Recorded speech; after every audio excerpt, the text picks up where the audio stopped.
movies at last. Looks like it, Aunt Mattie. Huh. What, Dad? Hello, son. Well, daughter, how was the moving picture tonight? Lovely. Mice, that's what it was. Just a lot of mice. There wasn't anybody killed in the whole thing. No, well, then I'll stick to these. These don't talk. And that big cluck Norman Maine was in the picture tonight. Never does anything but kiss a lot of girls. Norman Maine is one of the best actors in pictures. You and your movies, that's all you think about. You shouldn't be allowed to go to him at all if you're asking me. Too bad I was so busy in the kitchen.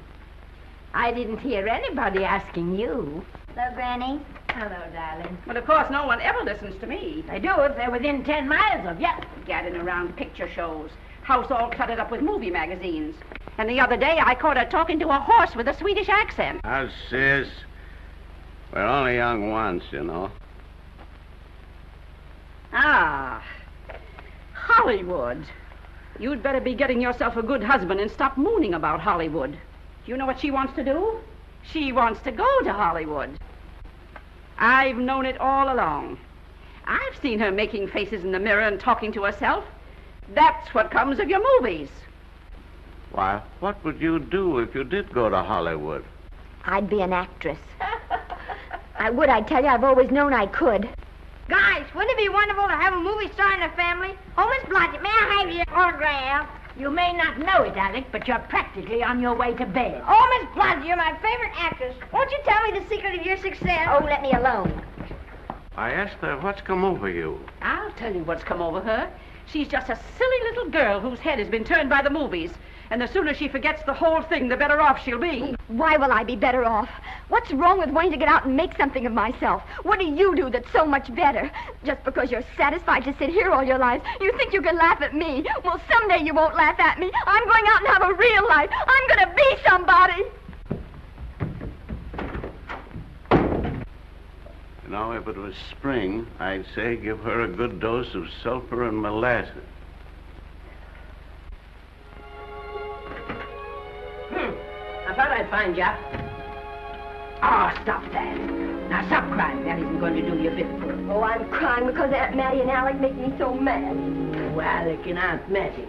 Fiddlesticks. They're not important. You're the only one that counts. Esther, everyone in this world who has ever dreamed about better things has been laughed at. Don't you know that? Oh, I suppose I do, But there's a difference between dreaming and doing. The dreamers just sit around and moon about how wonderful it would be if only things were different. And the years roll on and they grow old. And by they forget everything, even about their dreams. Oh, I don't want to be like that. I want to be somebody. Oh, yes. You want to be somebody. But you want it to be easy. Oh, you modern girls give me a pain. When I wanted something better, I came across those plains in a prairie schooner with your grandfather. Oh, everyone laughed at us as they did at all the other pioneers. They said this country would never be anything but a wilderness.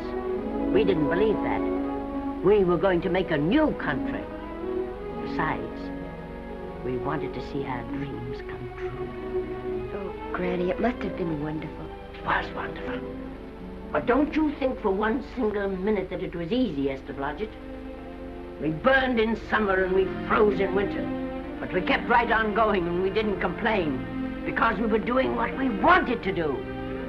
Can you understand that? Yes, I can. Could you do it? Could you do it even if it broke your heart? Because remember, Esther, for every dream of yours you make come true, you'll pay the price in heartbreak. Oh, I know what I'm talking about. You may not believe it, but I was a young girl once. And a very pretty young girl. A lot prettier than you are.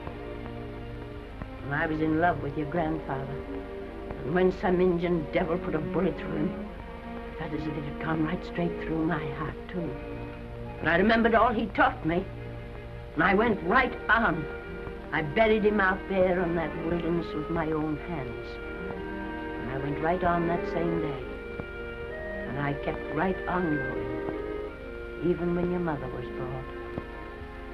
Oh, Granny, I want to make it worthwhile.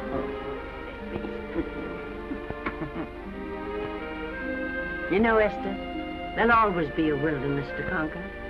Maybe Hollywood's your wilderness now. From all I hear, it sounds like it. But if you've got one drop of my blood in your veins, you won't let Mattie or any of her kind break your heart.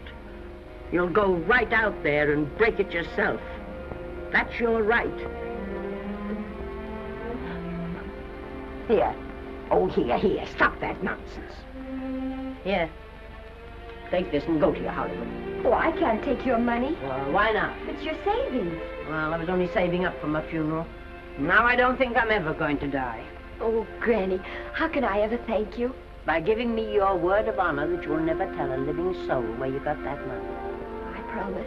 Remember, if you do, I'll have you arrested for robbing me.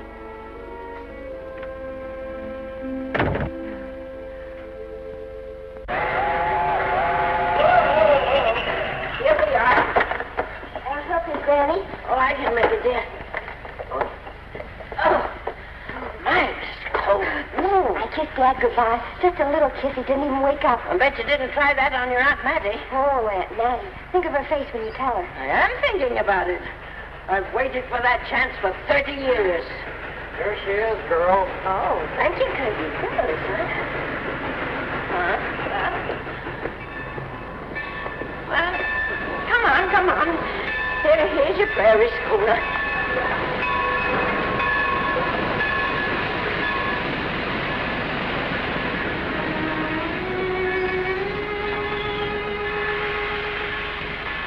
All aboard. Oh, Granny. Go on. Goodbye, Granny. Goodbye. I'll be waiting for you in those movie pictures. Don't tell Mattie. You know, my eyes are not as good as they used to be, but my ears are all right. So you remember, talk up good and loud. All aboard. Bye. Bye. Bye, Granny. Bye.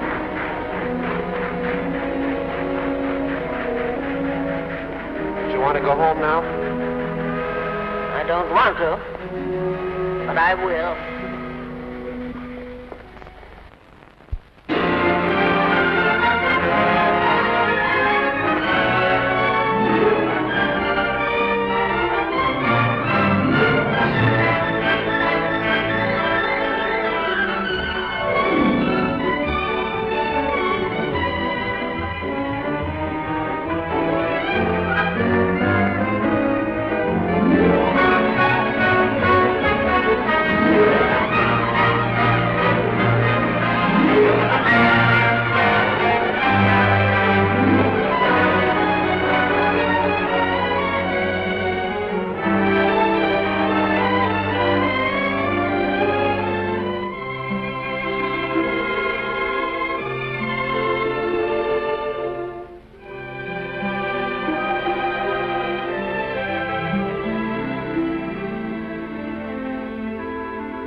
Good afternoon. Day, week, or month? Well, it's a little hard to say. You see, I'm going into the movies. Well, you better take it for a week. It'll break your jump to Beverly Hills. Are all the studios really near here? All except Gaumont British. I suppose the best way to get a job is to go straight to the studios, isn't it? Mm-hmm. I haven't any illusions, you know. I'm perfectly willing to begin with a little bit of a part, or even as an extra. $6, please, in advance. Oh.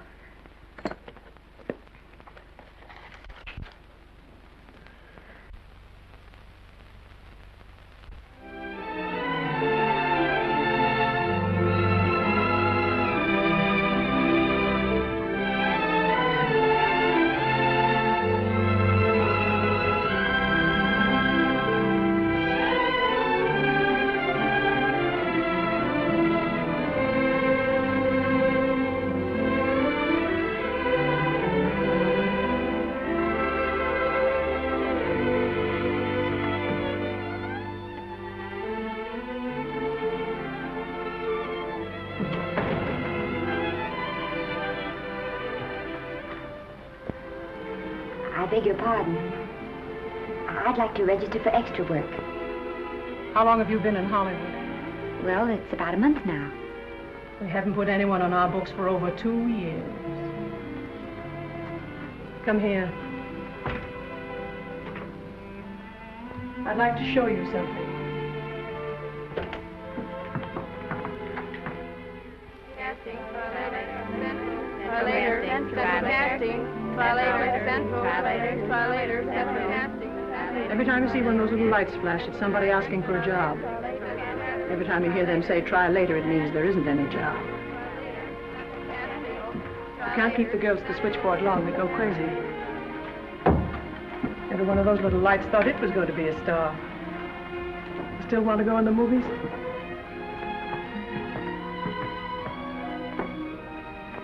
You know what your chances are? 1 in 100,000.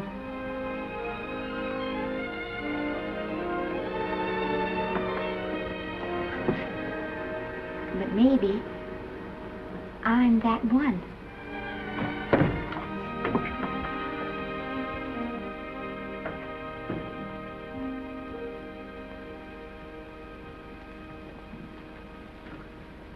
Any phone calls for me, Mr. Randall?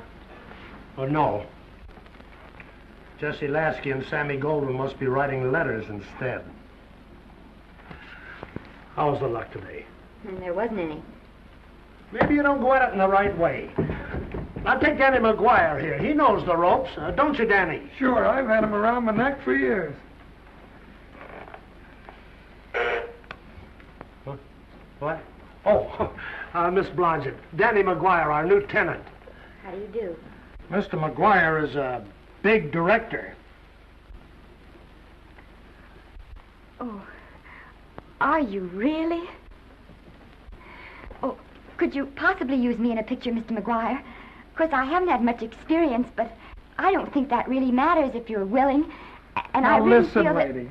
In the first place, I'm not a director. I'm an assistant director. In the second place, if I had any jobs to give away, I'd confer one on myself. And in the third place, you should have stayed back home in the first place.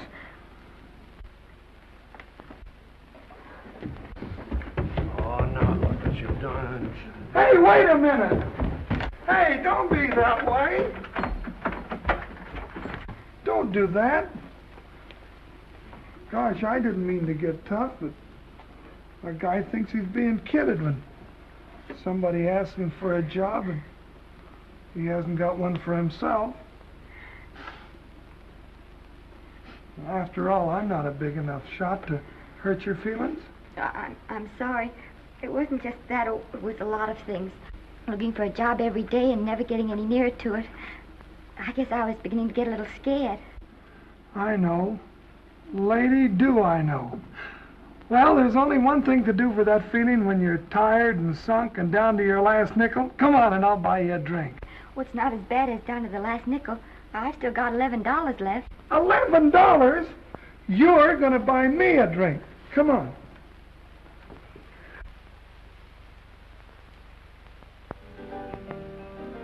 That's right, George. There's nothing like a little rum to take away that milk flavor.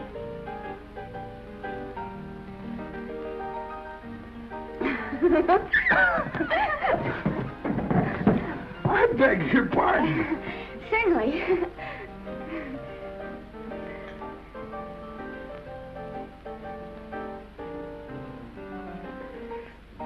when I sign my contract, the first thing I'm going to do is see that you direct every picture I'm in. That's my pal. Of course, I'm going to be perfectly nice about it, but I'll just insist. Now, that's the way to talk. Don't let them lick you. No, I should say they can't lick me. If they try anything like that, well, I just won't sign. Now, that's right. What have you got to lose? Another one of these and we'll open our own studio.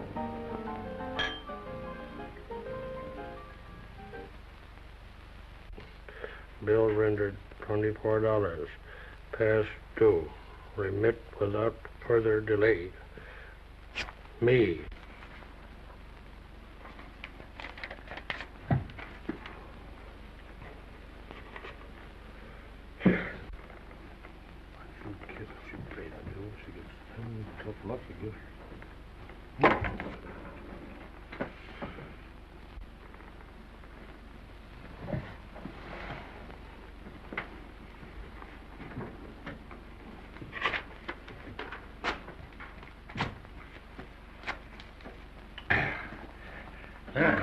Fifth race.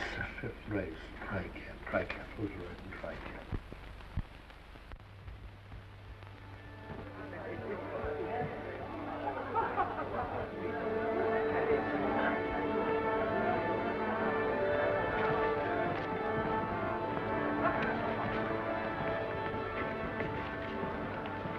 Hey, the program's going to be swell tonight. Now, you take this fella Beethoven. I'm a pushover for him. And Chopin, well, he's not so dusty either. But I kind of wish that once in a while they'd play something you could sort of go out whistling, you know, like Blood on the Saddle, Blood on. Well, there's a tune. Hey, why don't you throw your hat in the air or something, can't you? This is a celebration. My job starts tomorrow. I know it does, and I think it's swell, Danny. Gee, I wish you were in on it, too. But, oh, no, it would have to be a war picture. One of those big novelty numbers, a war picture without any beautiful women at the front. Oh, well, something will happen soon. Maybe. Why don't you go home, kid? Oh, Danny, I can't do that. I came here, and I've got to stay. Well, now, if it's on account of money, I can... Oh, thanks. You've given me enough already. Anyhow, this is no time to be worrying. This is a party. Look at all the people. Everybody in the world. Look. That's Norman Maine.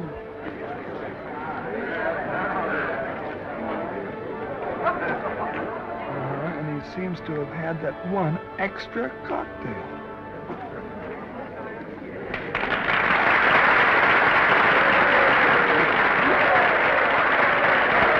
Oh, thank you. Sit down, you dope. That's for the orchestra leader.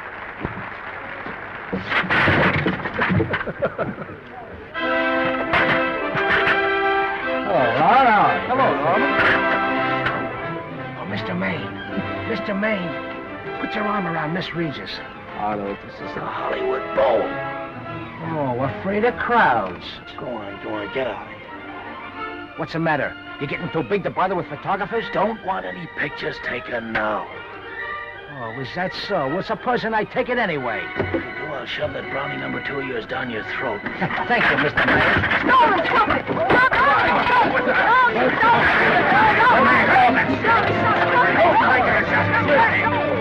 Take it easy, Mr. Mayor. Just calm down. Normie, come back and sit down. Everybody's laughing at you.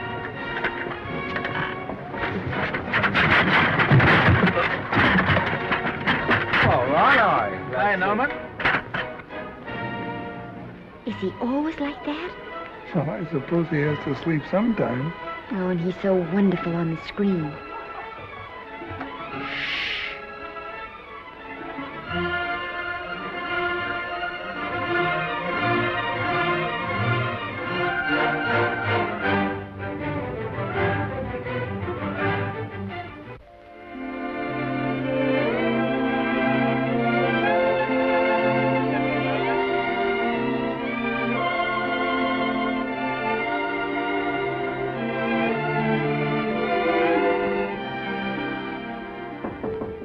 Come in.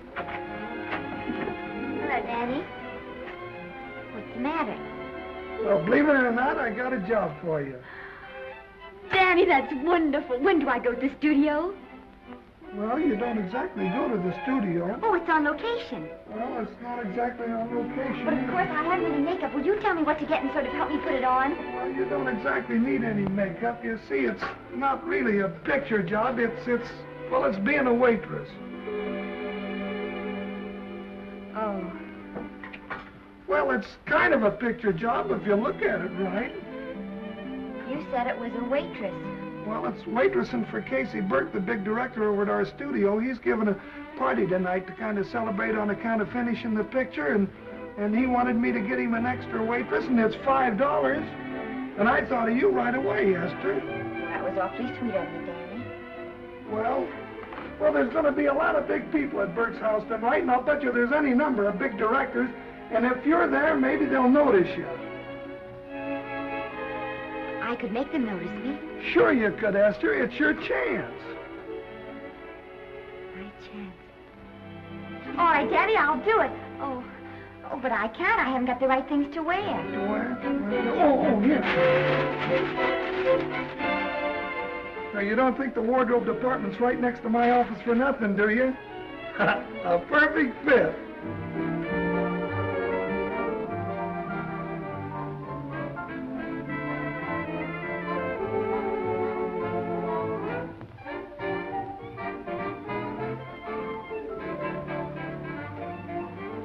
Did you get to the preview last night? I did. Would you like a little hors d'oeuvre? They are very nice. Oh, thanks. Well, what did you think of the picture?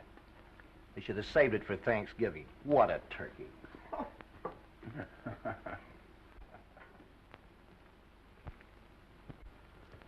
Will you have some hors d'oeuvre? You do like hors d'oeuvre, don't you? I don't think there's anything so enjoyable as hors d'oeuvre before supper, and these are rarely delightful.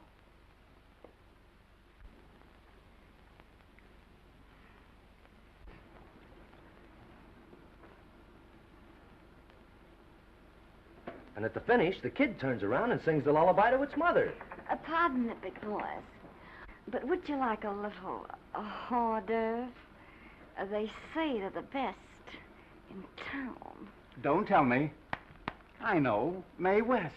That's a great twist. But where are you going to find a 2-month-old baby that can sing? Hello, Oliver. Oh, hello, Casey. If you want to fire me now, wait till you see the picture. I'm not a director anymore. I'm a male nurse. What's the matter with the picture? A guy by the name of Norman Maine. His work is beginning to interfere with his drinking.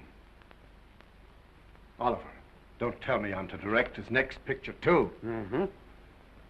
You were my favorite producer. Now, wait a minute. You just go right on with your directing. I'll take care of these stars. I know how to handle them. I had a serious talk with Norman after that Hollywood boat occurrence, and you don't have to worry any more about his behavior. Excuse me, Mr. Niles. Mr. Libby of your publicity department is on the telephone. He says it's most important, sir. It's about Mr. Maine. Thank you. Oh, it's probably just some little thing. Of course, Oliver. I'll turn on the radio and see if they've called out the National Guard yet. Hello, Libby. What's the good word? Mr. Norman Maine, America's Prince Charming, was apprehended driving an ambulance down Wilshire Boulevard with a siren going full blast. He explained he was a tree surgeon on a maternity case. Well, will it be in the papers? No, it won't be in the papers. But that's a nice, expensive hobby of yours, keeping Mr. Maine's informal entertainments out of the public press. Oh, that's fine work, Libby. Try and see that no one gets to Norman. He's probably home sleeping it off. Oliver. Yeah. Why can't you forget those dopes at the studio for one night? Business, business all the time. I don't know what's going to become of you. Norman! Why didn't you call for me? Well, by darling, why didn't I call for you? In case you've forgotten, I was supposed to come here with you. Oh, that's all right. I got here without any trouble. The only reason I don't slap your face. Yes, darling, I know. Hello, John. Oh, hello, man. What's the matter with Oliver? He looks as if he'd had bad news. Hello, Mary. What's the matter, old boy? Maybe I'm wrong. I guess I've been drinking too much lately. No, you ought to cut it down. It's bad stuff. Scotch and soda.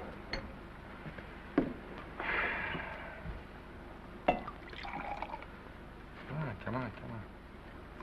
The word, you know, is pronounced when. Bad dialogue, Oliver. I'd rather not watch this. You know best. Soda. Thank you. Oh. Go ahead and say it. I've got it coming to me. Don't make it tougher on me, Norman. I don't want to stand here and preach, but take a look at my side of it. I'm trying to make pictures with you. I know. Costs are going up and the grosses are going down. No, it isn't that. I've made lots of money with you, and I can afford to take a loss. But I hate to see you going the way of so many others. Why don't you get Lloyd's to insure you against me? You can't get insurance against a man forgetting who he is. You're a great star, Norman, but there's nobody so big that he can afford to have people refuse to work with him. Who doesn't want to work with me? You... Quiet. Listen, I know plenty of people who do. Yes, and so do I. But your real friends can't stand seeing you start to fall apart. What do you mean by that? The first signs are always the same. Not being able to remember your lines. Cameraman struggling to cover your hangovers. And all because you have to have a good time. Every day and every night. Listen, I've warned you for a long time, Okay, Norman. Oliver, you're a swell guy. You won't lose any money on me. I'll promise you that. I'll be ready for the curtains when the time comes. When it does, here's my epitaph. And now I think I'll, have a little drink. Scotch and soda.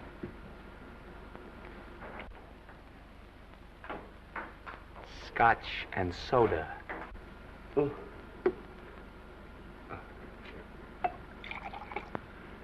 Come on. A little soda? Caviar? No, thank you. Yes, pardon me.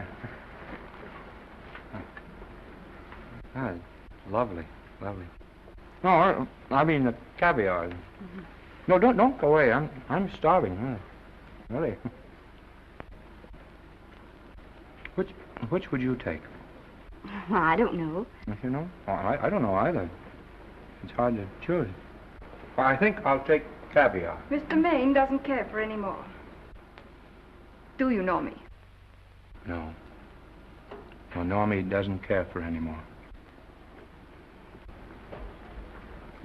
I think I shall get very drunk indeed.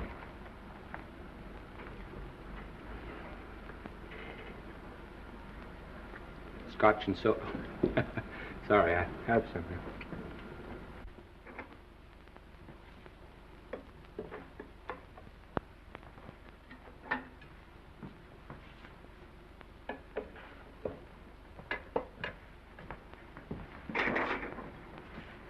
Oh.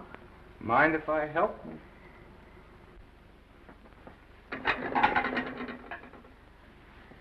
Won't they miss you? Oh, no. They'll just look under the table, and when they see I'm not there, they'll forget the whole matter.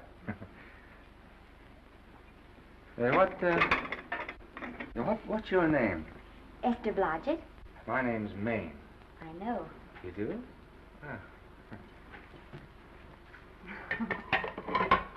What's so funny? I was just thinking about all your fans and how surprised they'd be to see you here helping me put plates away. Oh, they don't know my finer side. They'd be pretty envious of me, meeting you this way in person. Oh, how you do? Well, tell me, are you disappointed? Yes. Oh, now you've done it. Oh, never mind that. That makes the room look lived in.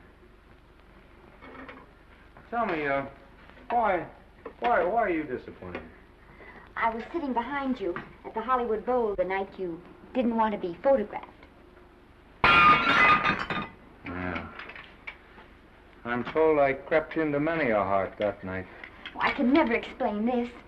You know, you have very pretty hair. You better get out of here. And a sensitive mouth. And a charming little Precisely why are you here instead of with the rest of the guests? I'm just trying to be helpful. I see. Are you sure there's no other attraction? Well, it might be that my old mania for putting plates away is coming back on me.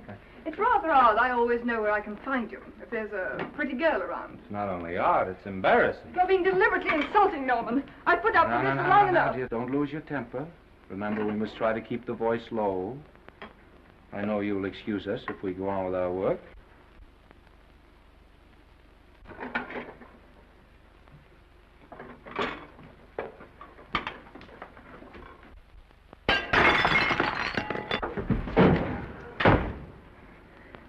Now see what you've done.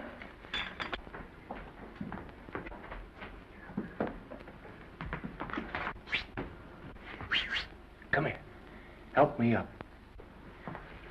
Are you hurt? No more than usual. Come on, the wolves are on us. We gotta get out of here. Oh, I can't. The dishes aren't finished. Oh, yes, they are.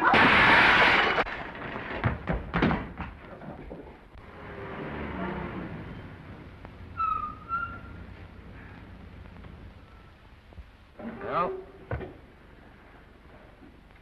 I bet I know what you're going to say now. What? Good night. Good night, and thanks. Hey, wait a minute. Hey, you realize that all I found out about you is that you're foolish enough to want to go into pictures? But why is it foolish? Look at you. Yeah, that's what I mean. No, I'd rather like to go into this matter a little more thoroughly. Oh, that's awfully nice of you. So why don't we go on up to my place and talk it over? Oh, no.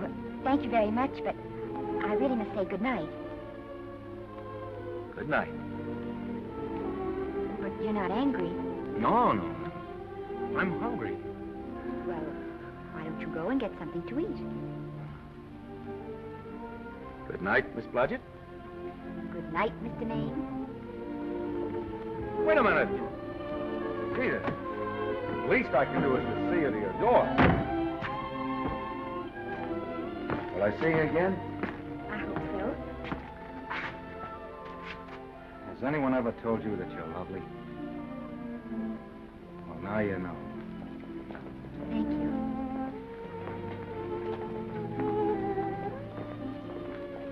This is hard to say, but I want to say it anyway. You know, on the screen, in private life, you know. But whatever I do, I still respect lovely things. And you're lovely. You understand? Yes, I think I do. And it isn't that bump on the head that's doing this.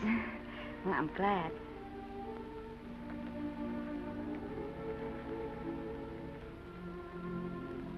Good night. Good night.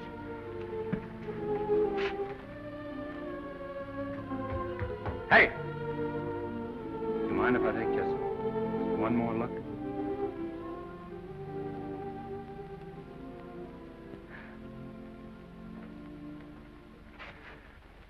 Go away.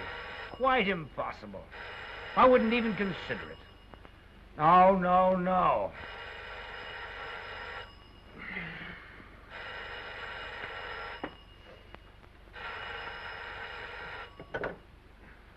Hello? Who is it? Who? Norman? What have you done now? You're not in jail, are you? Oh. Yes, I see. Oh, it's that again. I see. She's beautiful. Yeah, I know. You want me to give her a screen test? Yeah, certainly. She's got wonderful possibilities. Oh, you know she's got something. Well, you knew all the other ones had something, too. Oh, no. I tell you, Oliver, she's got that sincerity and honestness and a... sincerity and honestness that makes great actresses.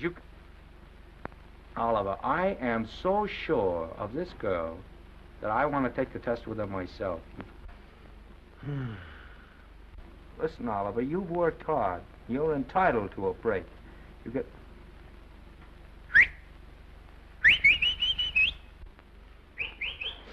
Yes, I heard you. Anything. Yes. Oliver, look. You try to get a little sleep now, old man. Right. All right, boy. Good night. Let's go. Now tell us.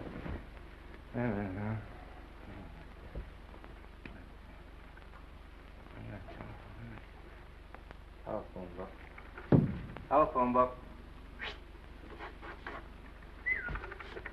What is telephone book? Hey, Olive, telephone book. Over here.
Yes?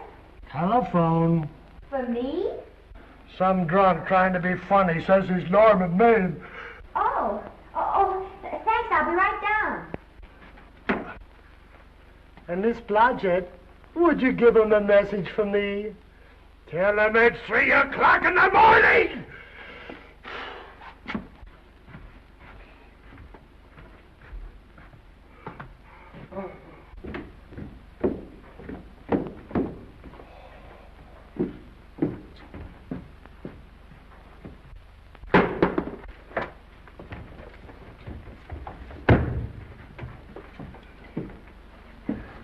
Hello? What?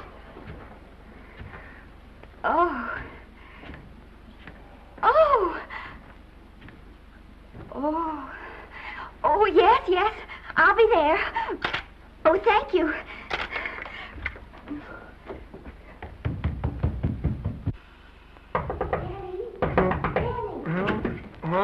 Daddy, what do you think? I'm going to take a test tomorrow, and Norman Main's helping me do it. I'm taking one, too. Garble's assisting me.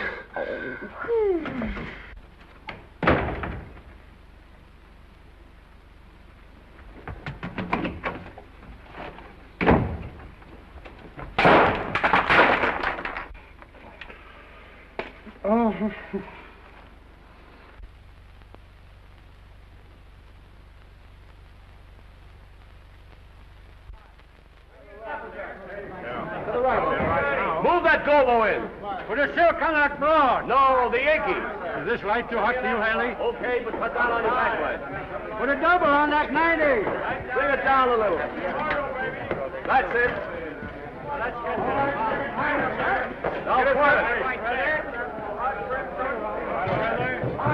Pull down on that 150. Get pulled down on that 150. Okay. Come here and get this thing. Run it here. Run it.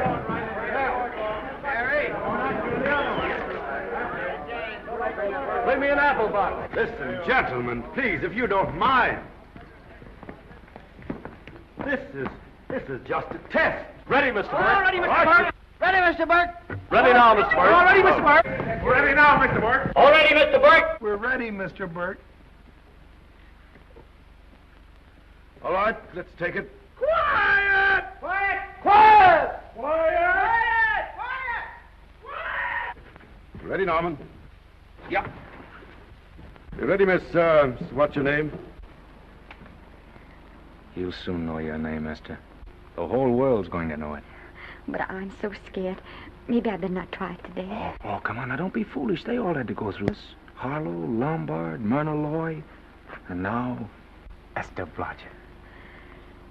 All right. I'm ready. This is the take. Roland. Quiet. Dave.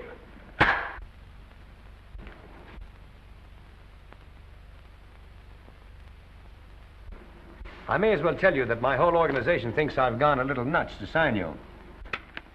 Well, maybe they're right. I've been nuts before. You see, all the experts seem to think that your type is a little mild for present-day taste. But I rather believe that tastes change, like eyebrows. And I think that also, like eyebrows, tastes are going back to the natural. You look like a nice girl. I think I'm going to like you. That's not important. I think the public will like you. That is important. Oh, yes. I see what you mean. I mean, I know it is. Only don't think it's going to be easy. Nothing you really want is ever given away free. You have to pay for it. And usually with your heart. Someone else told me that once. But you still have to work it out for yourself. Oh, well, all this is just a long way of saying, I'm glad you're with us and good luck to you. And now I'm going to turn you over to our demon press agent, Libby. Don't let him frighten you. He has a heart of gold, only harder. And for the love of Pete, learn to close your mouth and keep it closed, even in your love scenes.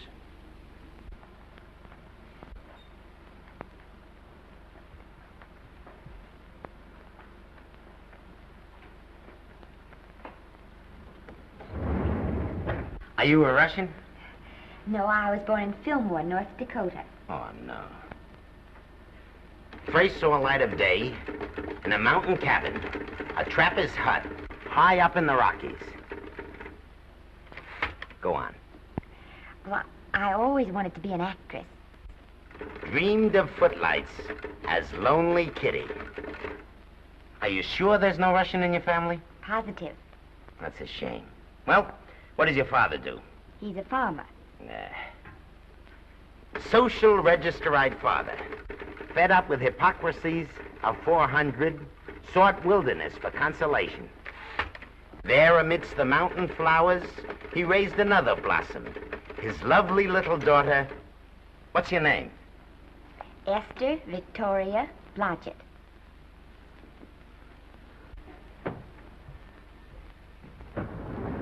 Greatly appreciating your attention in this matter, very truly. Do you know what her name is? Esther Victoria Blodgett. Hey, we'll have to do something about that right away. Esther Victoria Blodgett. Well, that Blodgett's definitely out. Let's see, Esther Victoria, Vicky. How about Vicky? Oh, I think that's terribly cute. Let's see, Vicky. Vicky what? Vicky, pronounced Vicky. See, Esther, Besta, Sesta, Desta, Festa. Oh, that's very pretty. Jester, Hester, Desta, Lester. Vicky Lester. Oh, I like that. Say it. Vicky Lester. Say it again. Vicky Lester. Say it again. Vicky Lester. Say it. Vicky Lester. Say Vicky Lester. Vicky Lester. Vicky Lester. Vicky Lester. Vicky Lester. Flash. Oliver Niles Studio discovers new starlet, a Cinderella of the Rockies. Her name is Vicky Lester. Those who have peeked tell me she couldn't be more divoon. The face of an angel and such natural talents. Her voice is a symphony. Her very walk, they tell me, is enough to drive men mad. Not that way. Get the lead out of your feet. Lift them up.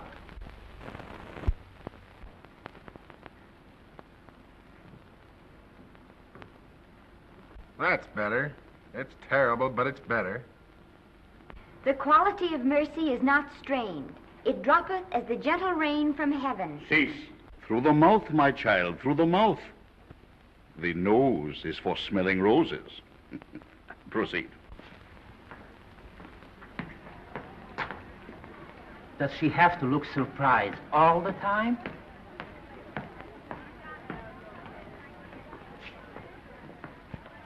Anyway, it's just a rough sketch. Pretty small mouth, eh? Oh, well. Give her that Crawford smear.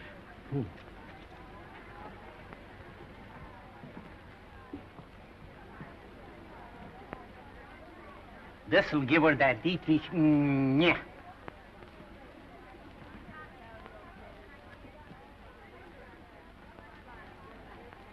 We're on the wrong track. She still looks surprised.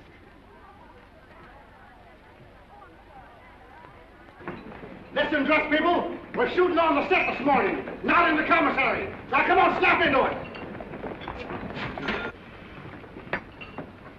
Acme Trucking Company? No. Mr. Smith is not in.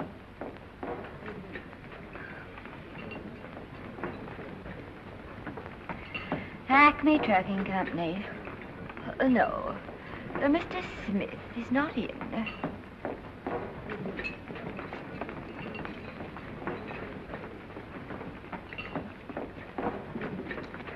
Good morning. What can I bring you, Mr. Maine? That just shows how long you've been here. Mabel, bless you.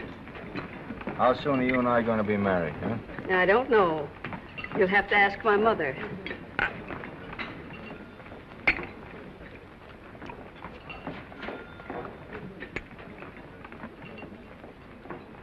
Acme Trucking Company?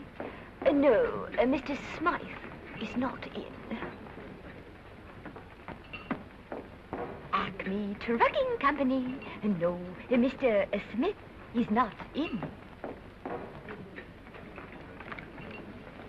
Acme? No, Smith ain't in.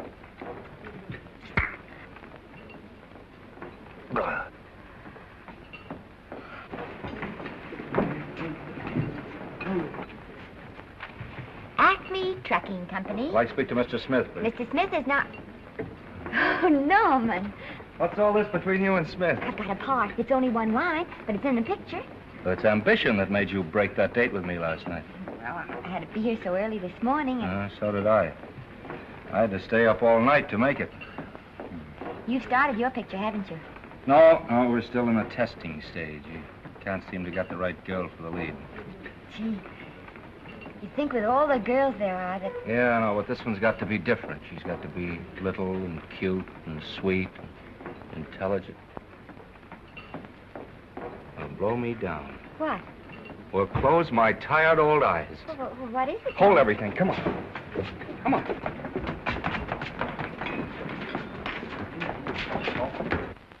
Well, you've been through the whole casting directory. I'll work day and night, Mr. Niles. And I'll work with her, Oliver. And I can be mean or nasty or anything you want, Mr. Niles. If she clicks, Oliver, you've got a star overnight. Okay.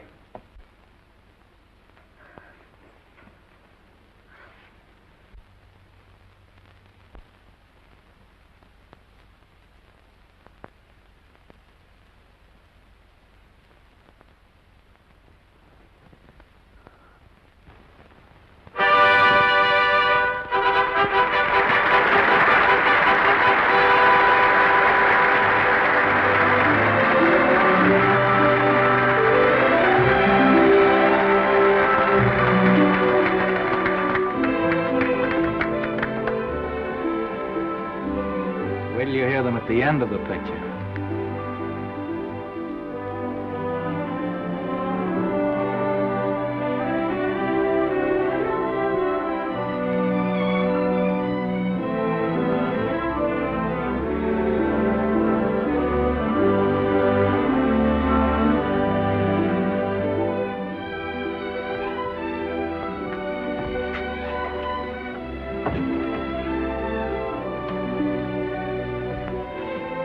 Do you think we were noticed? By no one. They're much too busy playing at croquet. I've loved you all my life. But we only met 2 days ago. That's when my life began.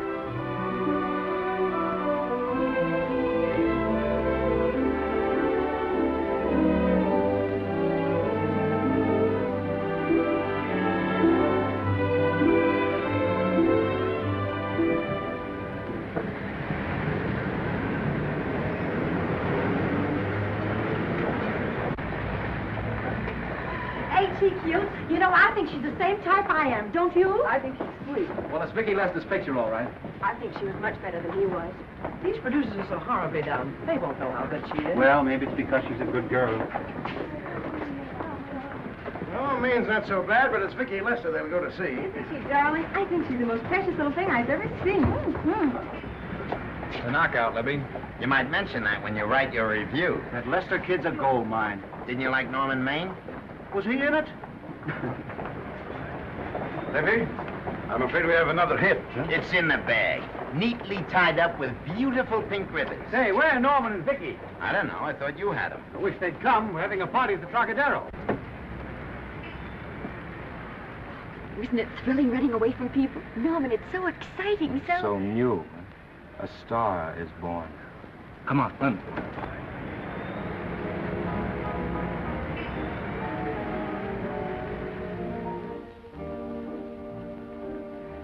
It's wonderful, isn't it? A crazy quilt.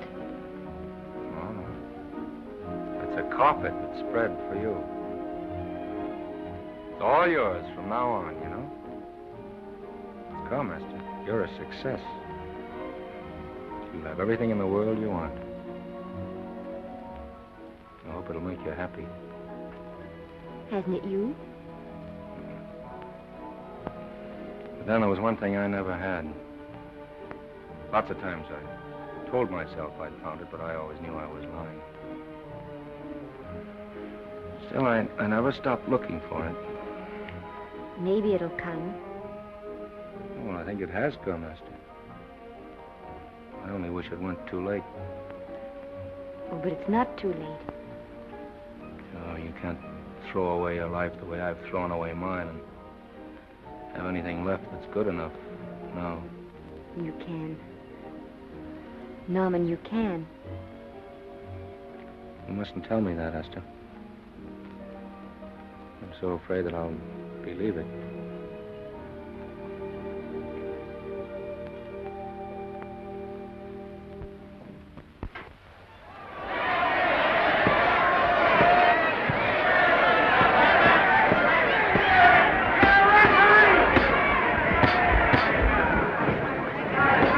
Gotcha. Shoot your right.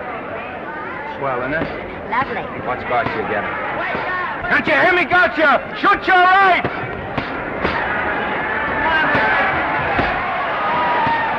He's down! Gotcha got him! Gotcha got him! He did, didn't he? Yeah, but he'll be up, though. You like it? Sure I did. You like me? Sure I did. Ooh, that reminds me. Will you marry me? No, thank you. Come on, Gotcha, finish him. Why won't you marry him? Well, you're not dependable. Hey, shoot your right! Throw away your money. Break him up in there, break him up. Drink so much. Well, suppose I quit drinking. Yes? Come on, Gotcha, shoot the right in there, the right! Suppose I save my money. Yes? There he goes, let him have it! Suppose I became absolutely dependable on all occasions. Yes?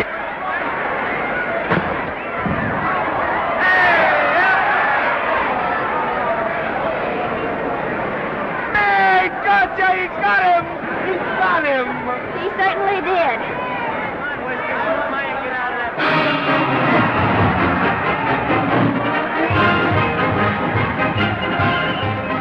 Gee, that's a beautiful fight. Norman.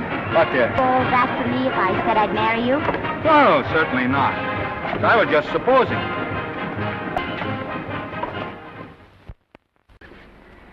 We're going to be married. Guess I didn't read that line right. I'll try it again. We are going to be married. Both of us. Yeah, to each other. What do you think of that? Well, when? Where? Well, we thought we'd elope in the conventional manner. What's the matter? It's trying to decide whether it's good for the studio. Is it? It is. And bless you, my children. When's it going to happen? Oh, we thought we'd just sneak out sometime. We're not telling anyone but you. Listen to this. The screen's ideal romance blossomed into breathtaking reality today when Vicki Lester and Norman Maine, America's dream lovers, slipped quietly through the portals of holy matrimony. How does it sound? Horrible. But you see, we're going to elope. Sure you are. It'll be the biggest elopement this town ever saw. We'll get a tie-up with the Army, have you escorted all the way down to Yuma by 20 of their new bombing planes. Is he going with us? Don't you think we can work this thing out better alone? No sense in bothering the happy couple with all the details. I'll see to it that you get a carbon copy of the whole layout. I can hardly wait. I'm sorry we didn't realize that we were in the way. While you're settling the details, you don't mind if I take this woman out and buy her a ring, do you? Sure, go ahead. We want everything legal. That's a charming match. A nice girl like Vicky. And public nuisance #1. Now, wait a minute, Libby. Norman's all right. And if you'll pardon my pointing, Vicky's business is her own. It doesn't require any comments. I wasn't making any comments. I just said it was a rotten shame. So go ahead and plan the elopement. Oh, that elopement stuff is out. You can't get any scope in that. We're going to have a wedding. Where'll we have it? Customary place, I believe, is a church. Nah, it's been done. This has got to be something big. The beach. I can visualize it. The bridesmaids in bathing suits. 20,000 Santa Monica school children spelling out the word love. It's a novelty, but is it big enough? Why not the city hall? A police escort of every motorcycle cop in town. Sirens screaming, confetti pouring out of buildings like the Lindbergh reception in New York, only on a big scale. What's the matter? Isn't it big enough? And now if any man can show just cause why these two may not be lawfully joined together, let him now speak or else hereafter forever hold his peace. Do you, Alfred Henkel, take this woman as your lawful wedded wife? Will you love, comfort, honor, and keep her in sickness and health as long as you both shall live? I will. Do you, I beg your pardon. Do you, Esther Blodgett, take this man as your lawful wedded husband? Will you obey, serve, love, honor, and keep him in sickness and health as long as you both shall live? I will. Place the ring on her finger. Hurry, please. Now, by virtues of the power invested in me as Justice of the Peace of San Bardo Township, County of Los Angeles, I pronounce you man and wife.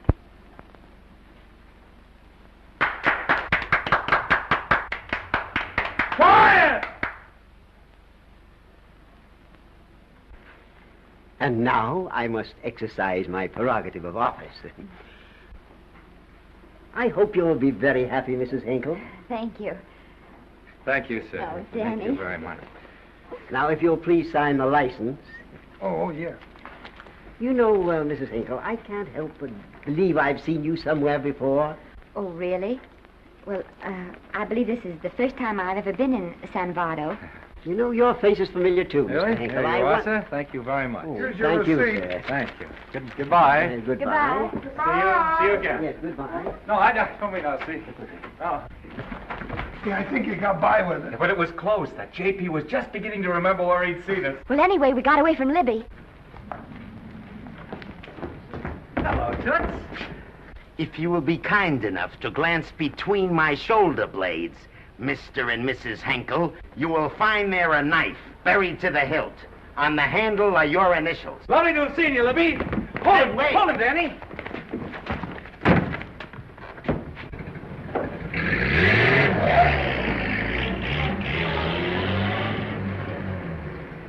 There go a couple of rats I raised from mice. Well, they got a right to get married, haven't they? I haven't got any right to double-cross the public, and I haven't done it yet.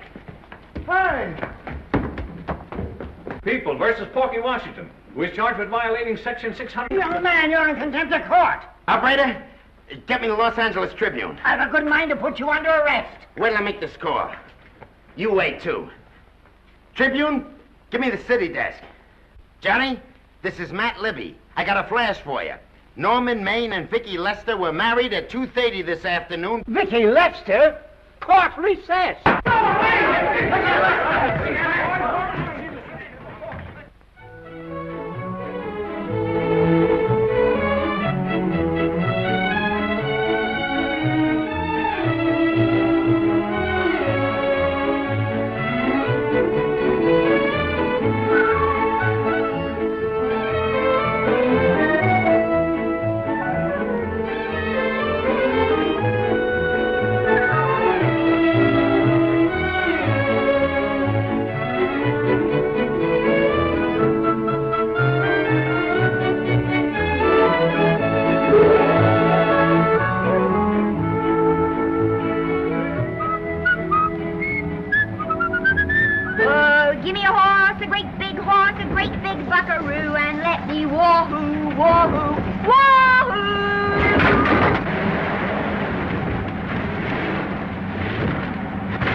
Wahoo! Hey, wahoo. I don't want to sound immodest, but I think I've stripped a gear. Well, sit down, won't you, and let's get acquainted. We'll probably be seeing quite a bit of each other from now on. Well, might just as well break the ice now as later.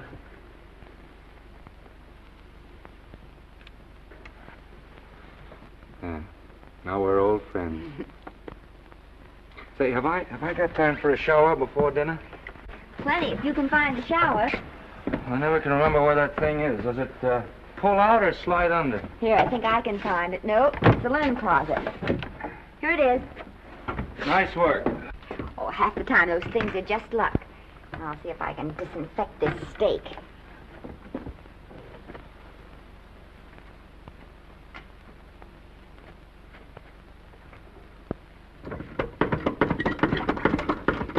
Esther, there's no soap. Here. Thank you. Oh, and Esther. Yes, dear? I'll need a washcloth. How are you fixed for cigarettes? You know I never smoke underwater. Hey, what do I do to make this thing work? Pull that gadget at the top and pray for rain. Well, I can't reach it. I can't get my hands up. If you've gone in there with your arms down, you'll never get your bath. Unless you're a contortionist. Yeah, well, I'm not a contortionist, and don't throw that up to me now. You knew it when you married me. Will you close this door, please?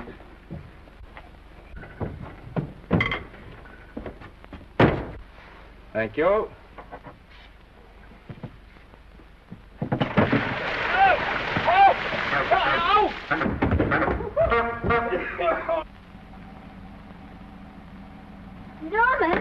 Norman, here comes the car. You got it? Huh? Here, quick. Quick what? Quick, go out and stop them and ask for help. Oh, I'll catch cold. Oh, you'll get warm again. Yeah, I don't. Oh, dear, they'll recognize me. Now, you keep your face down. Go on. There may not be another car for a week. Well, Howdy, partner. Howdy. Stuck? Yeah, how'd you guess it? Can you get us some help? Well, I reckon not. You know, it's a long way to town. We're pretty busy down at the place. Well, I got to get out of here. I've got my wife with me. Doesn't she like the country? No, and we're short of food. There's a lot of game in them woods. You know, well, my wife can't shoot. Well, you're sure up against it. Sorry I can't do anything for you. Well, wait, listen, I'll be frank with you. I'm Norman Maine. Who? Norman Maine. Well, my name's Judd Baker. Glad to have met you. Well, so long. Hey, wait a minute. Listen, you don't... So you're Norman Maine.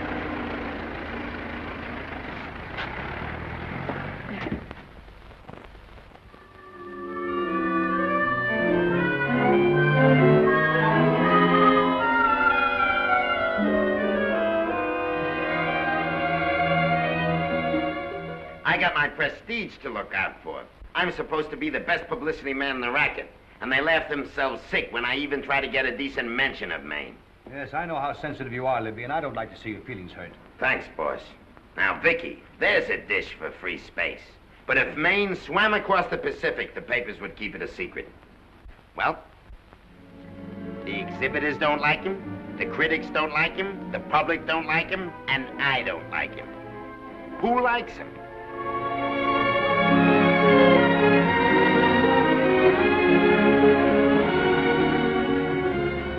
Oh, but darling, this is almost too much of a surprise. And there I was in my touching innocence, thinking we were going to live at the beach house. Oh, we'll still keep the place at Malibu. But this is special. This is our castle. It used to be in the air, you know? Well, we'll never use any ugly words like contracts and pictures and careers. When we come in those gates, we'll check the studio outside. Come on, I got another little surprise for you.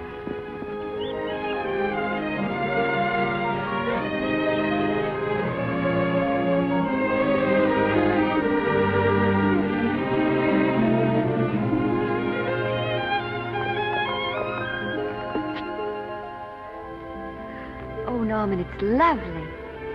So are you lovely. The whole world's lovely.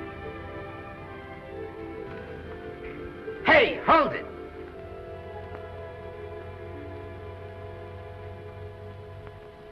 That's it. Caption: Their honeymoon never ends. All right, let's get some pictures. Now, if the bride will sit here and the groom stand behind her, we'll have something unique. Now let's go after something different. You sit down and she'll stand up. Pretty radical, isn't it? Yeah, but in a nice way. Okay, Otto, fire. Caption, their honeymoon begins anew. Ah, the producer. Caption, their honeymoon ceases abruptly. Hello, Oliver, glad to see you. No, I'm glad you're back. Thank you. Vicky, how well you're looking. Hello, Oliver. Am I interrupting? Yes, thank you. Just want a couple more pictures. That's enough of both of them. What they're asking for is exclusives of Miss Lester. Alone. Oh, I see. Well, come on, Oliver, let you and me get exclusive. See you later, Vicky. Oh, don't worry, Otto. My camera smashing days are over. Yeah. They ain't your only days that are over. Oh, hold that, Miss Lester. Gorgeous. Well, Oliver, how's the dividend situation? Very pleasant. I think we'll show $2 million on the next quarter. Oh, smart move of mine to sell my stock, eh? Oh, well, when you need money, you need it. Well, some people save up for just such an event. You know, there's bound to be a rainy day occasionally. Yeah, but as a citizen of California, I've always refused to admit that. Yes, I know, but still it does rain. Well, anyway, you can thank me for some of those dividends of yours. Mm-hmm. Oh, can't you? Oh, sure. That was a little too quick, Oliver. Might have Enchanted Hour was a smash hit, wasn't it? Well, it made Vicky a star overnight. Yes, it should have. What about me? Oh, let's talk about business at the office, Norman. Beautiful pool you have here. Beautiful. Oh, now let's talk about it here. Didn't they like me? Well, maybe the part wasn't just right. It was the best part of the year. Look, Oliver. Do you think I'm slipping? Can you take it? Yeah, go ahead. The tense is wrong. You're not slipping. You've slipped. Oh, my fan mail's still big. Norman. Fans will write to anybody for a photograph. It only costs 3 cents for a stamp, and that makes photographs cheaper than wallpaper. But every 25 cents they pay for a theater ticket buys them the right to be a critic. And your last few performances, Norman, have not pleased your critics.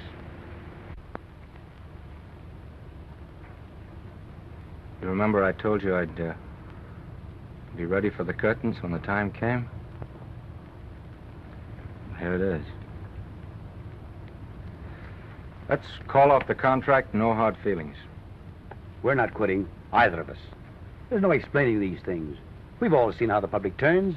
Maybe we can turn them back. I've got a swell script lined up for you. About Esther.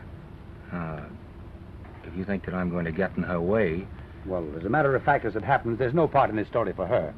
I'd more or less planned to star her in a picture of her own, with that young Pemberton opposite her. He's coming along nicely.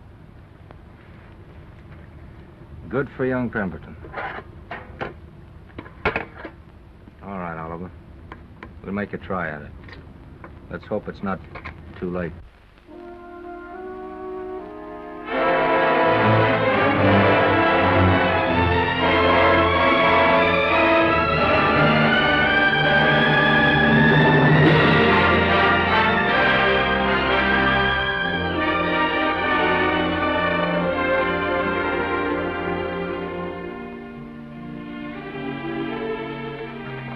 No argument. I'll buy those. Huh. The screen's most finished actor. I'll say he's finished. He keeps them away in droves.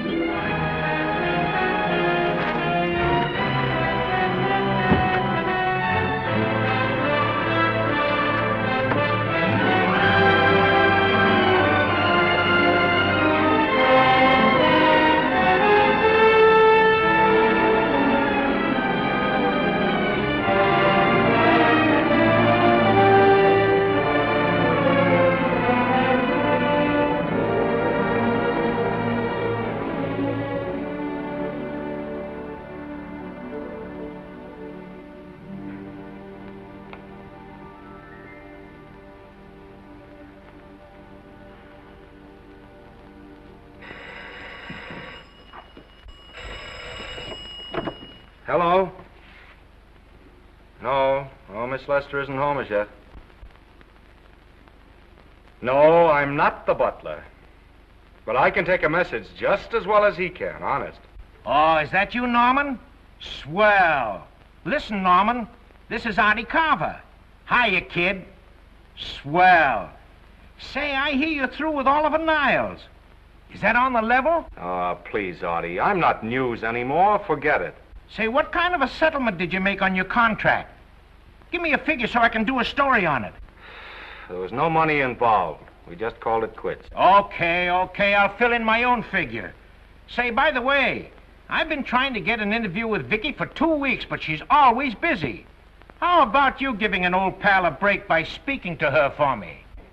Sure, I'll ask her. Swell. So long.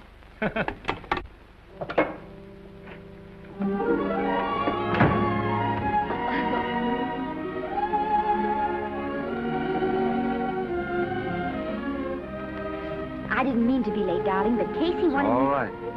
You're here now. What's new today? Nothing. Haven't been out of the house.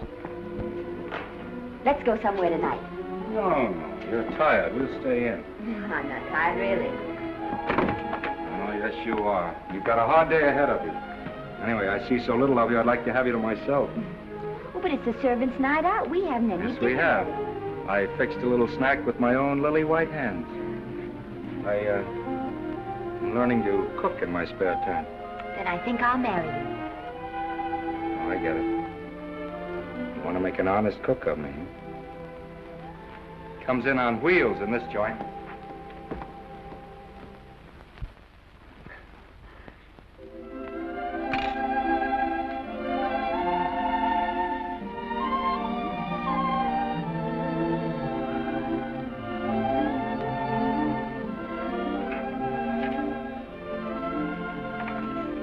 Yeah?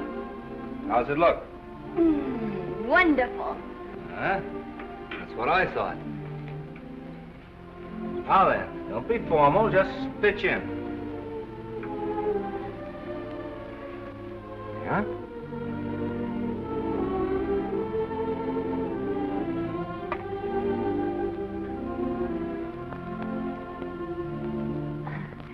I'm afraid my mouth's not quite big enough. I'll measure it next time and make them to size. A little hard to lift, too. In fact, I think I'll take those measurements right now.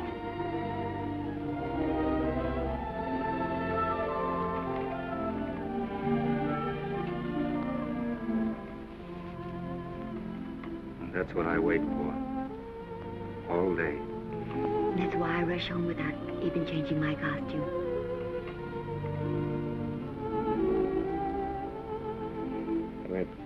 We're forgetting that we're hungry. Would you like a sandwich? Thank you. I still have a little work on this one.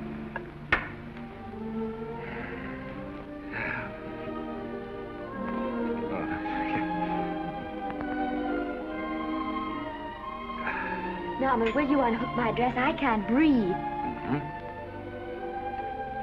You know, all the time I thought it was the kiss that made you breathless.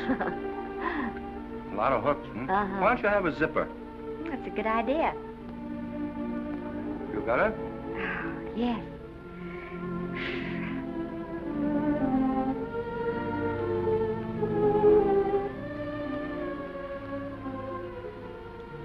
Don't look now, but I think that guy on your left is in love with you. I hope so.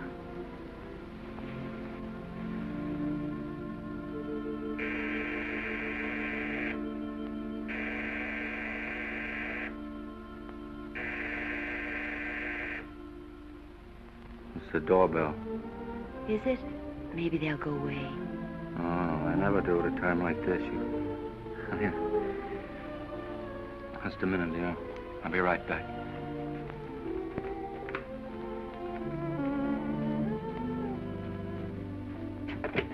Does Vicky Lester live here? Yes. I got a package for her. I'll sign for it. Who are you? I'm her husband. Oh, sure. Sign right here, Mr. Lester.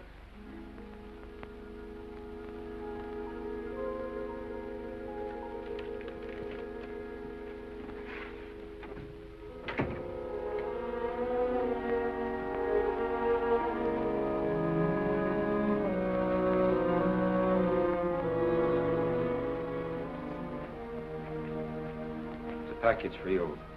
Oh, by the way, I forgot to tell you, they want you for a benefit to Shrine Auditorium next Wednesday night.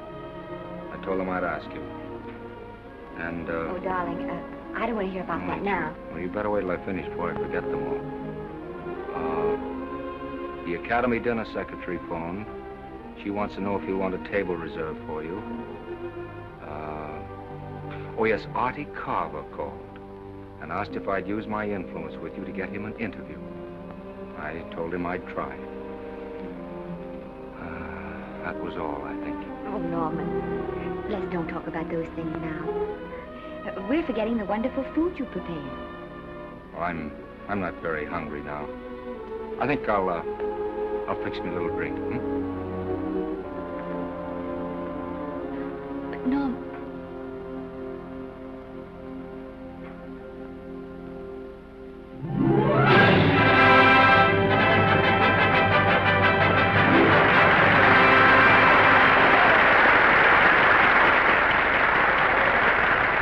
Norman would come. Oh, stop worrying.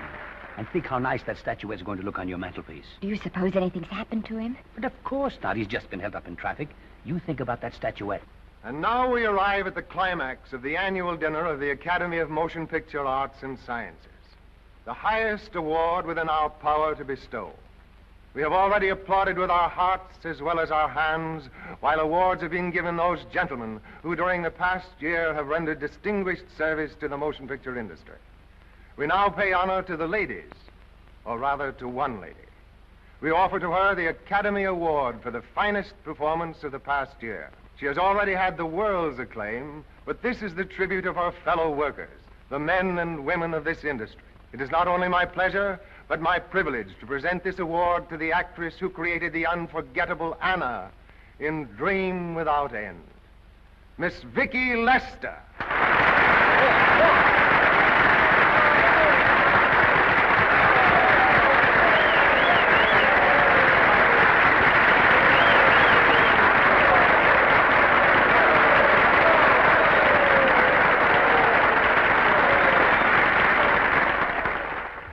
What more can we say, Miss Lester? This says it all for us.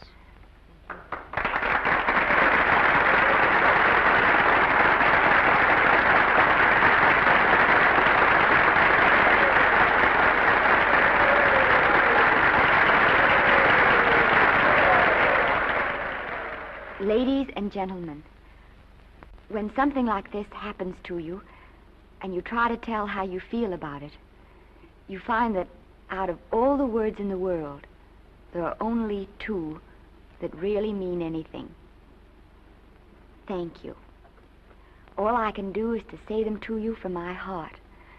All I can do is to keep on saying them. Hey, that's fine. Oh, this thing. That's a very pretty speech, my dear. Very pretty.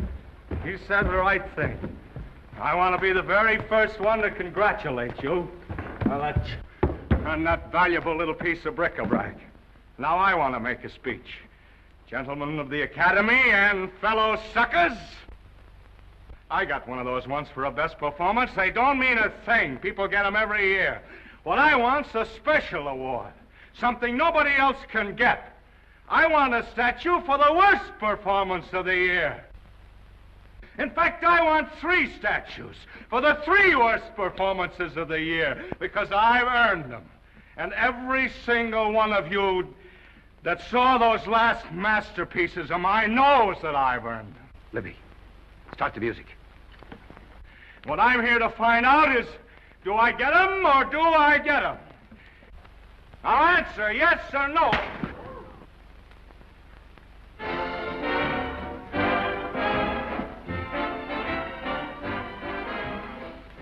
Norman, darling, let's go and sit down.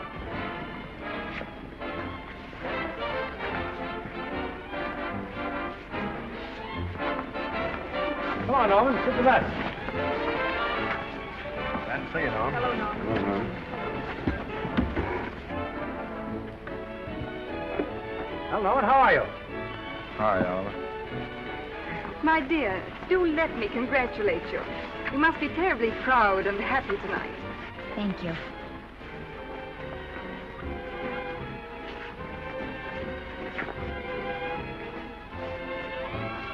Somebody give me a drink.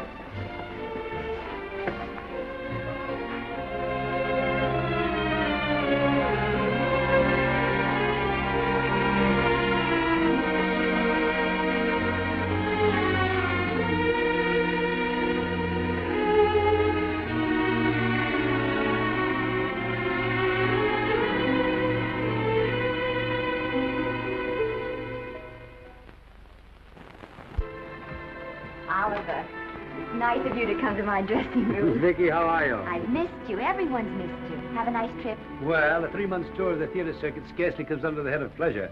But the way they're screaming for your pictures all over the country. Miss Lester, if I may talk shop, you are a knockout. Thank you. It's good to hear that. You've been crying. A little. How's Norman?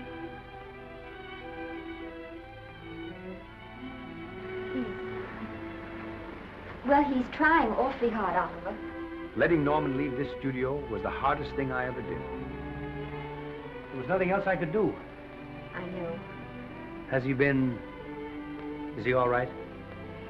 He's gone to a sanitarium. He really wants to stop drinking. And I think he could only... Well, perhaps if he could start working again, there would be some encouragement. Oh, Oliver, could you do that? Yes. Oh, thank you. But he mustn't ever know I told you. He won't know, and you mustn't worry. I want you to keep up your good work in this picture. I'll try, Oliver. That's the one thing I can do for you.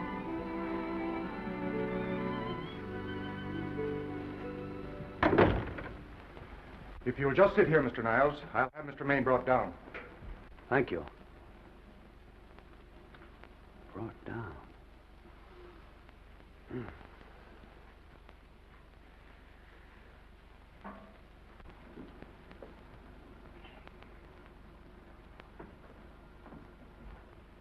Hello, Oliver.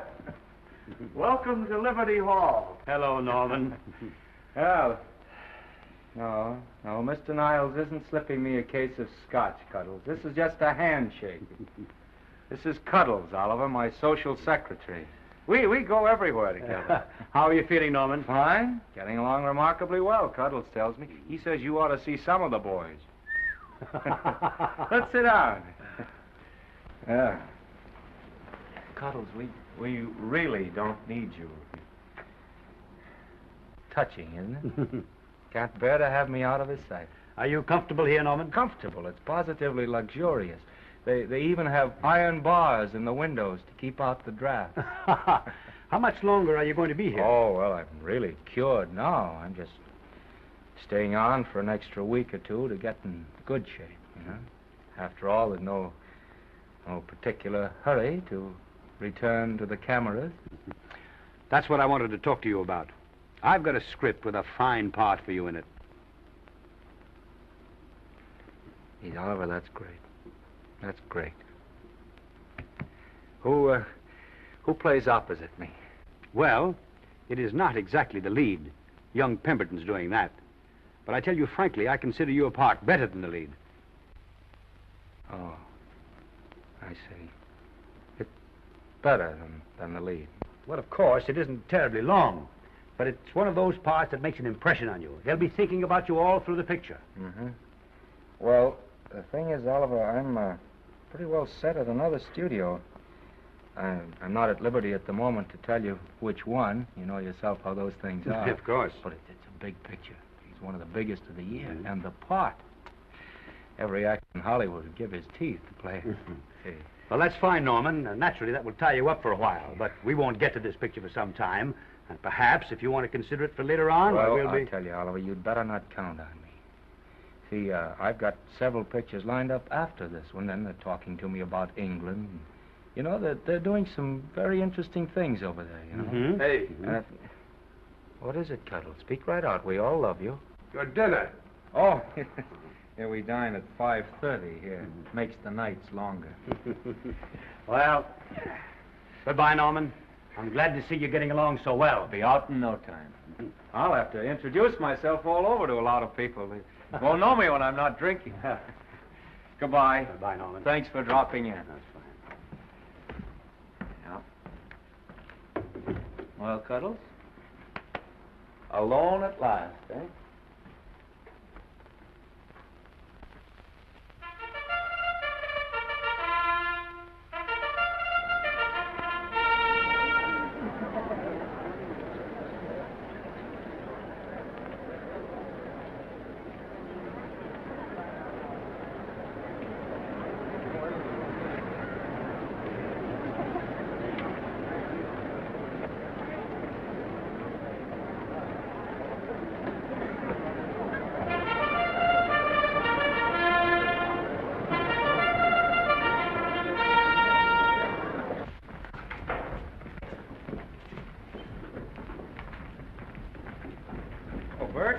Sam?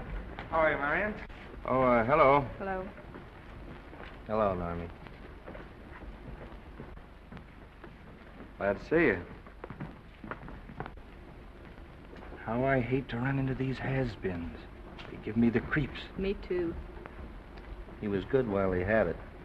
And he had it quite a while. Hello? Hello, Mr. Maine. I haven't seen you in a long time. Oh, I've been resting. Ginger ale, please. Ginger ale and what? Ginger ale and ginger ale.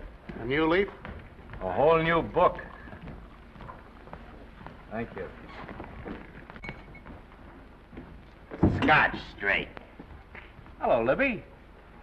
Why, it's Mr. America of yesteryear. Do they let you wander about now without a keeper?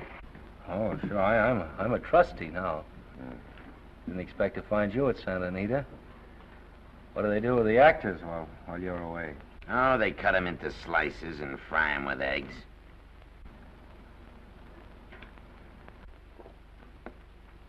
I suppose you'll be here all the time, now that you've retired from the hurly-burly of the silver screen. Well, we're living down in Malibu now. Pretty lonesome with Esther away working all day. Well, I wouldn't squawk about that if I were you. It's nice to have somebody in the family making a living. Oh, wait a minute, Louis. I don't want to forget that we're friends. Friends, my eye. Say, listen, I got you out of jams because I had to. It was my job, not because I was your friend. I don't like you, and I never have liked you. Nothing made me happier than to see all those cute little pranks of yours finally catch up with you and land you on your celebrated face. Where do you work, baby? Always wait till they're down, then kick them. I don't feel sorry for you. You fixed yourself nice and comfortable. You can live off your wife now. She'll buy you drinks and put up with you even though nobody else will. We're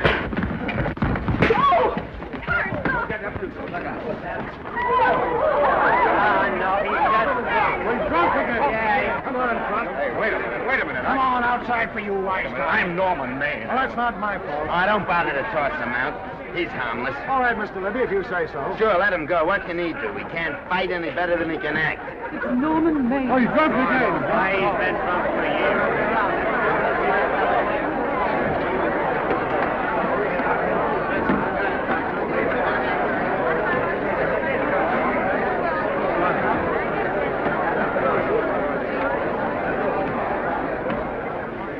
Give me a scotch. Double. Leave the bottle here.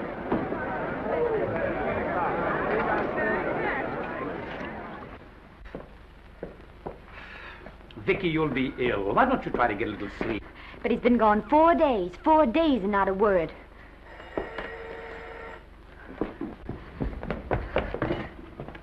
Oliver, I can't.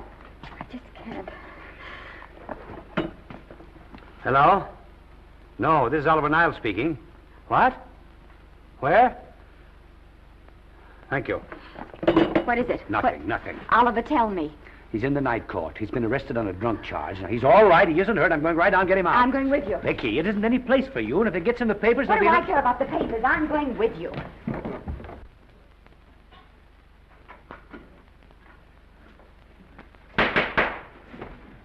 Division 30, Municipal Court, County, Los Angeles, now in session. The Honorable Judge J. Barris presiding. Be seated, please. Were you able to do anything? Judge wouldn't even see me. Ready, Your Honor.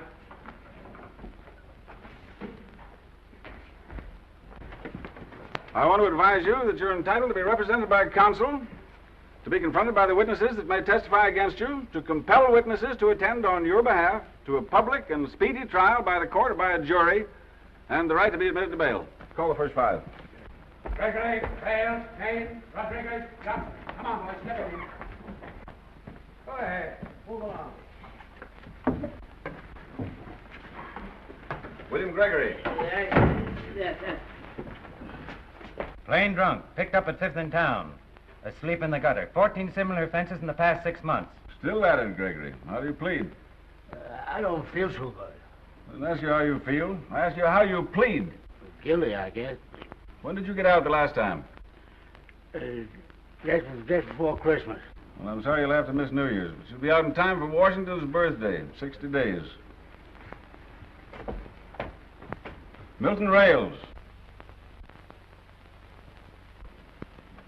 Plain drunk, picked up on Brooklyn Avenue, given treatment at receiving hospital, then removed to jail.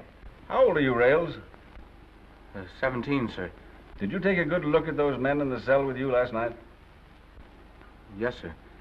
And have you taken a good look at yourself this morning? Oh, no, sir. I suggest that you do. $5 or 2 days. Sentence suspended. Oh, Judge, Alfred Henkel, more commonly known as Norman Maine. Drunk and disorderly. Cracked car into tree at Sunset and Coronado. Evidently been drinking for days. Resisted arrest and injured one of the arresting officers. How do you plead?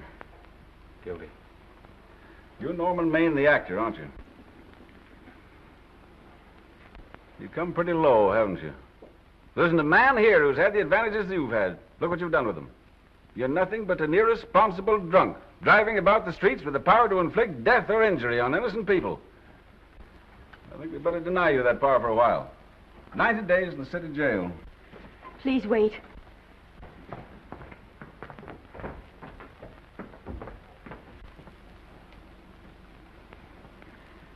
I'm his wife.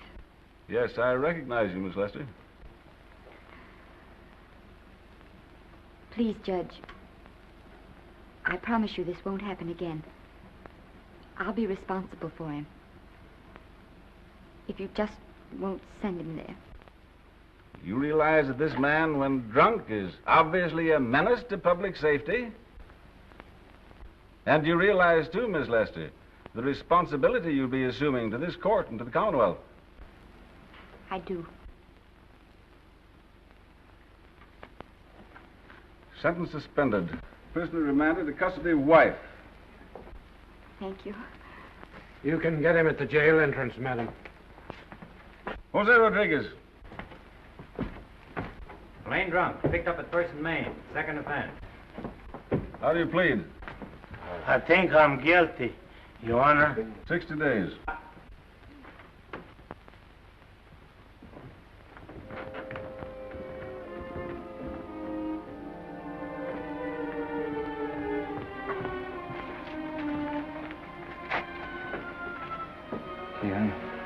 I'm so tired. Hold it, Mr. Maine, for picture. Oh, no. What about a statement for the press? Oh, no, please.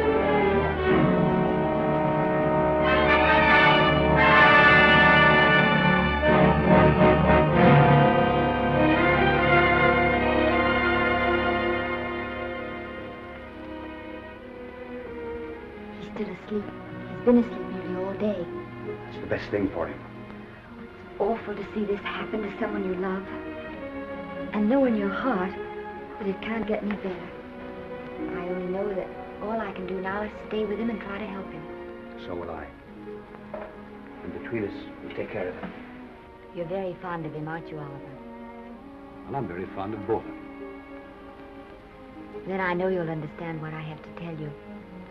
And after what happened last night, I think you already know what it is. I can't do any more pictures.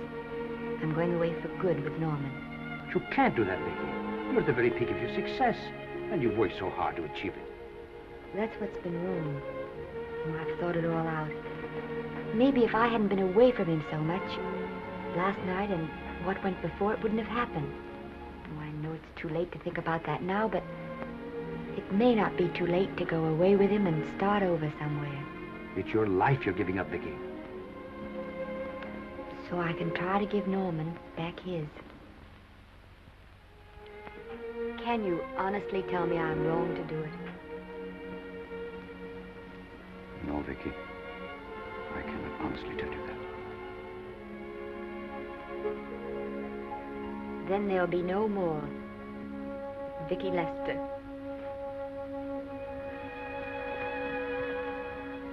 Come on, walk to the door with me.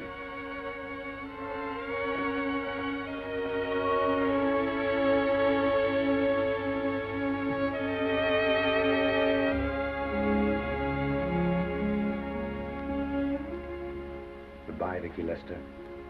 You were a grand girl. Good luck, Mrs. Norman Maine.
Darling,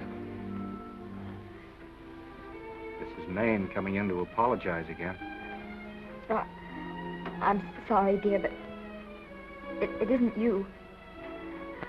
What other troubles have you got? None.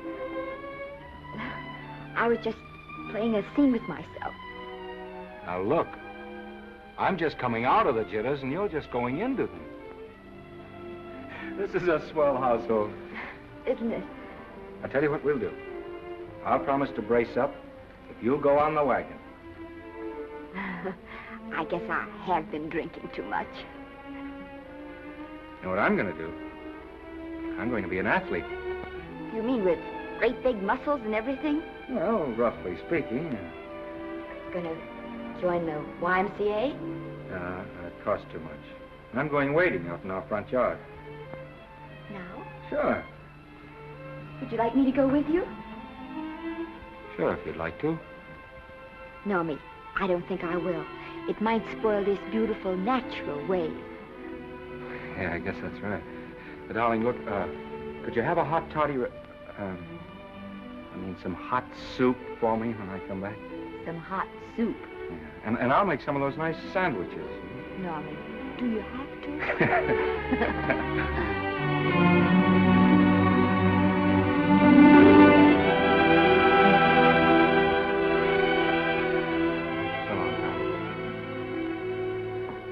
Now, don't stay in too long.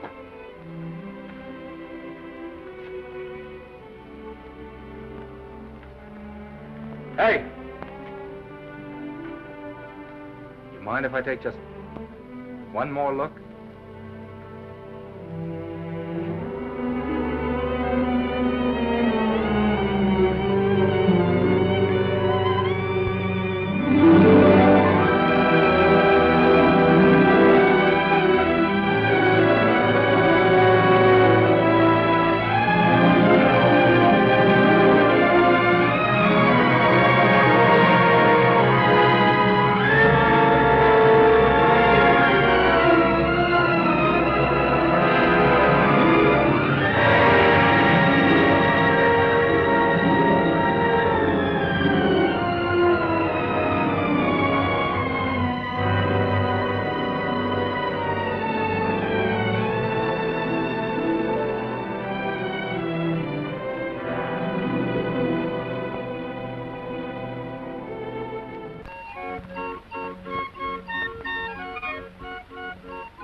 First drink of water he had in 20 years. And then he had to get it by accident. Pardon me. How do you wire congratulations to the Pacific Ocean?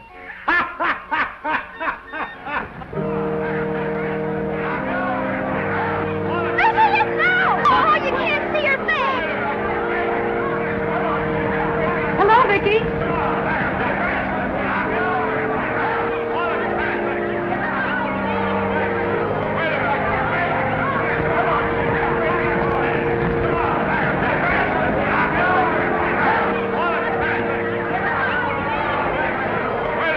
Can't you? Come on, Vicky, let's see your face. Vicky, will you sign my book for me? Write Mrs. Norman May. Don't you care, Vicky. You get over it. Stand back, can't you? Don't you cry, dearie. He wasn't so much.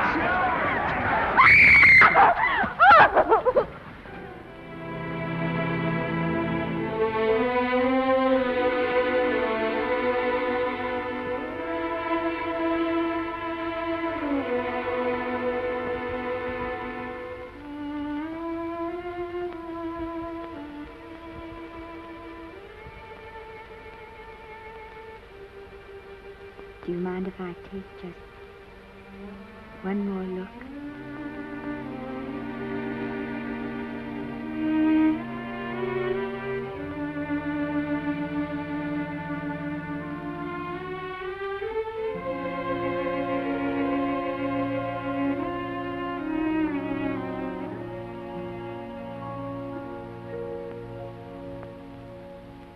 Here are the paychecks for the servants' graves.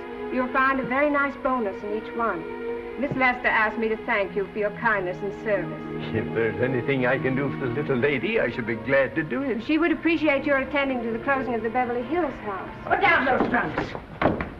Put it down, I say. Well, where is she? In the bedroom. Who are you? Oh, I'm her grandmother. Get up, Granny.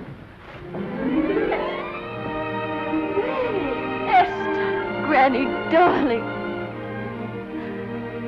Oh, I'm so glad to see you. What made you come? Oh, I know when I'm needed. Now get out of here. Go on, get out of here, all of you. I want to talk to my granddaughter alone.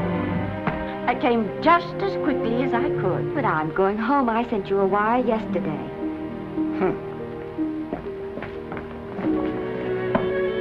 Sit down. Is it true that you're going to quit the movies? I never want to hear them again. What are you running away from, little girl? I'm not running away. It's just that I can't go on. My heart isn't in it anymore.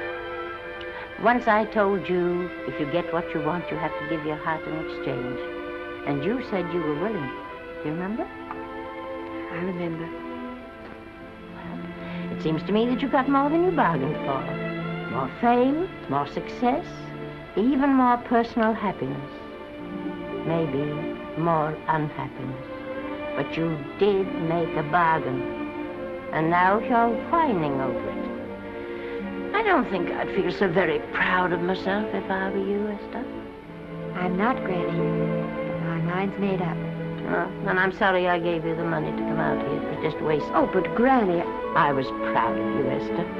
I was proud to be the grandmother of Vicky Lester. It gave me something to live for. Now I haven't any. I know. Oh, I want to be strong, but I can't go on. I can't. You must. Tragedy is a test of courage. If you can meet it bravely, it will leave you bigger than it found you. If not, then you'll have to live all your life with a coward. Because no matter where you may run, you can never run away from yourself. I never knew Norman Maine. He wrote me a very sweet letter when you were married. He said you told him how much I meant to you. And I know just how much you must have meant to him. You know, Esther, I can't believe that wherever he is, he can be very happy, knowing that his death broke the spirit of the little girl he praised me so highly for raising. And I can't believe that he can be very proud, knowing that all his great love did for you was to make you a quitter. The car is ready, Miss Lester. We'll have to go now to make the train.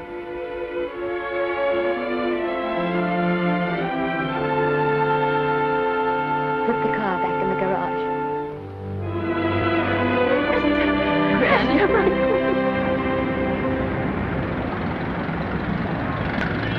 The entire picture industry has come to the Chinese theater for this opening tonight. It has come to pay tribute to a great star on her long-awaited return to the screen in what has been called her greatest performance.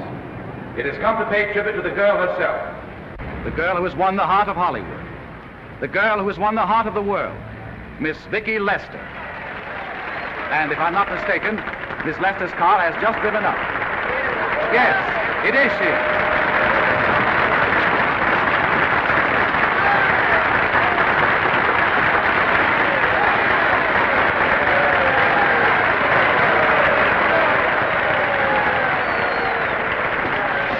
This doesn't scare you too much. I scare very slowly, young man. Just smile, folks, please.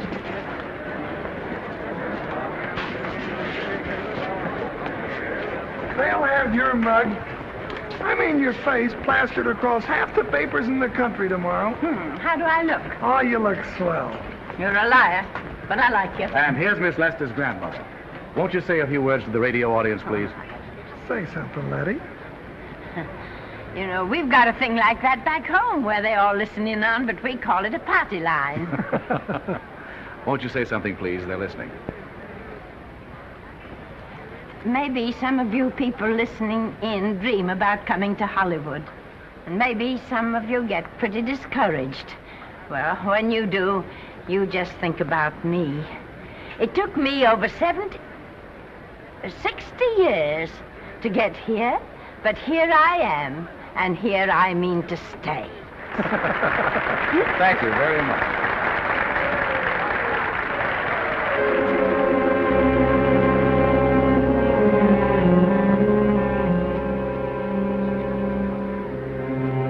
Miss Lester. This microphone is on an international hookup. Throughout the world, your fans are hoping that you'll say a few words to them.